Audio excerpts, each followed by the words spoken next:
UPSC का पूरा नाम लोक संघ सेवा आयोग है, जिसके द्वारा जो है सिविल सेवा परीक्षा आयोजित की जाती है। और सिविल सेवा परीक्षा जो है एक राष्ट्रव्यापी प्रतियोगिता परीक्षा है। इस प्रतियोगिता के द्वारा भारतीय प्रशासनिक सेवा जैसे आईएएस, भारतीय वन सेवा आईएफएस और भारतीय पुलिस सेवा आईपीएस व अन्य सिविल सेवाओं के लिए भारतीय युवाओं का चयन किया जाता है। प्रत्येक वर्ष यूपीएससी द्वारा निम्नलिखित सेवाओं में अधिकारियों के चयन के लिए भर्ती परीक्षा आयोजित की जाती है। ये सेवाएं इस प्रकार हैं: all India services, group A services और ग्रुप बी सर्विसेज। अब बात करते हैं इन सर्विसेज के अंदर कौन कौन से डिपार्टमेंट्स आते हैं।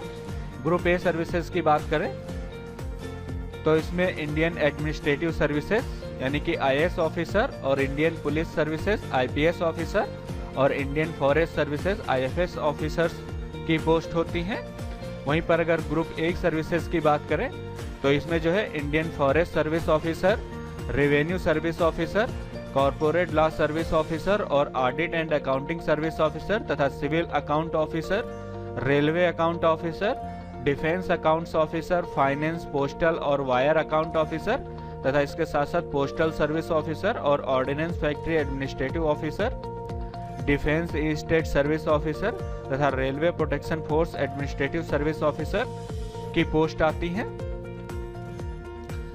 अब बात करते हैं ग्रुप बी सर्विसेज की।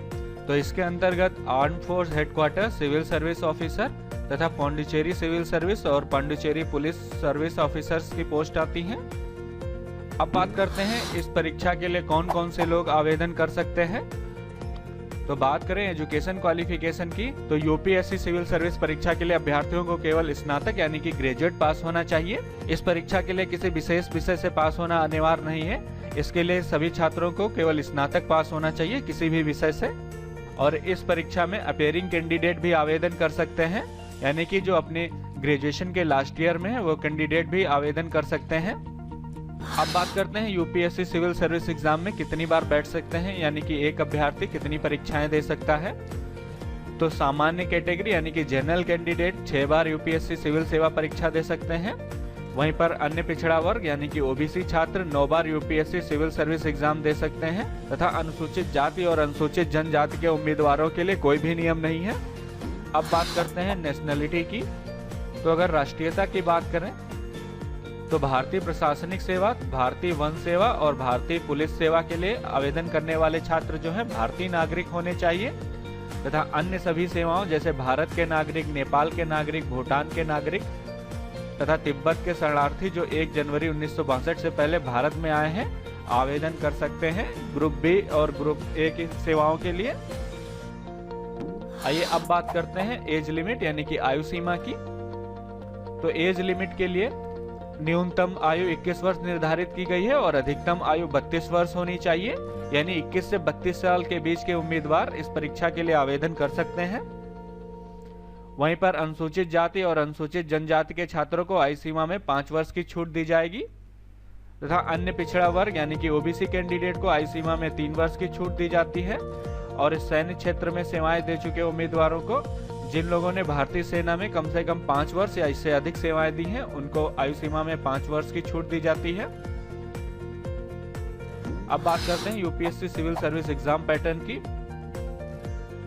तो यूपीएससी सिविल सेवा परीक्षा जो है 3 चरणों में होती है। प्रथम चरण में प्रारंभिक परीक्षा होती है, द्वितीय चरण में मेंस परीक्षा होती है और तृतीय चरण में जो है आपका साक्षात्कार यानी कि इंटरव्यू होता है। प्रारंभिक परीक्षा में 2 पेपर होते हैं।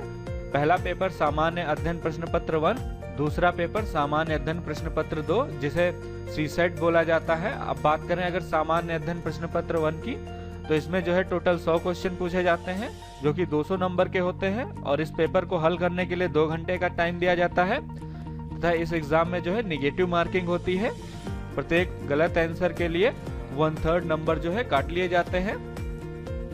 वहीं पर अगर सी सेट की बात करें तो सी सेट में टोटल 80 क्वेश्चन पूछे जाते हैं जो कि 200 नंबर के होते हैं और इसके लिए 2 घंटे का टाइम दिया जाता है। इसमें भी निगेटिव मार्किंग होती है, 1/3 निगेटिव मार्किंग होगी। अब बात करते हैं मेंस एग्जाम की। तो मेंस एग्जाम में 9 प्रश्न पत्र होते हैं जिसमें से 2 केवल क्वालिफाइंग होते हैं और 7 जो है तथा 7 पेपर से आपकी मेरिट बनती है। तो सबसे पहले बात करते हैं क्वालिफाइंग पेपर की, पेपर ए और पेपर बी। पेपर ए जो है अनिवार्य भारतीय भाषा का होगा जो 300 नंबर का होगा, और पेपर बी जो है अंग्रेजी का होगा, यह भी 300 अंक का होगा। अब बात करते हैं पेपर वन की। पेपर वन जो है आपका निबंध का होगा, इसमें आपसे निबंध पूछे जाएंगे जो कि 250 अंक के होंगे। वहीं पेपर टू जो है सामान्य अध्ययन वन, ये 250 अंक का होगा, और पेपर थर्ड जो है सामान्य अध्ययन सेकेंड जो कि 250 अंक का होगा। वहीं पर चौथा पेपर सामान्य अध्ययन थर्ड का होगा, ये भी 250 अंकों का होगा, और पांचवा पेपर सामान्य अध्ययन फोर्थ होगा जो कि 250 अंक का होगा। इसके बाद छठा और सातवां पेपर जो है वैकल्पिक विषय होंगे, आपको वैकल्पिक विषय चुनने होंगे, यानी कि आप अपनी इच्छा के अनुसार कोई विषय चुन सकते हैं। ये दोनों पेपर 250 अंक के होंगे। जो उम्मीदवार मेंस क्वालिफाई कर लेंगे उनको साक्षात्कार यानी कि इंटरव्यू के लिए बुलाया जाएगा, और इंटरव्यू के बाद जो है मेरिट लिस्ट बनाई जाएगी। उस मेरिट लिस्ट के आधार पर आप लोगों का सिलेक्शन किया जाएगा।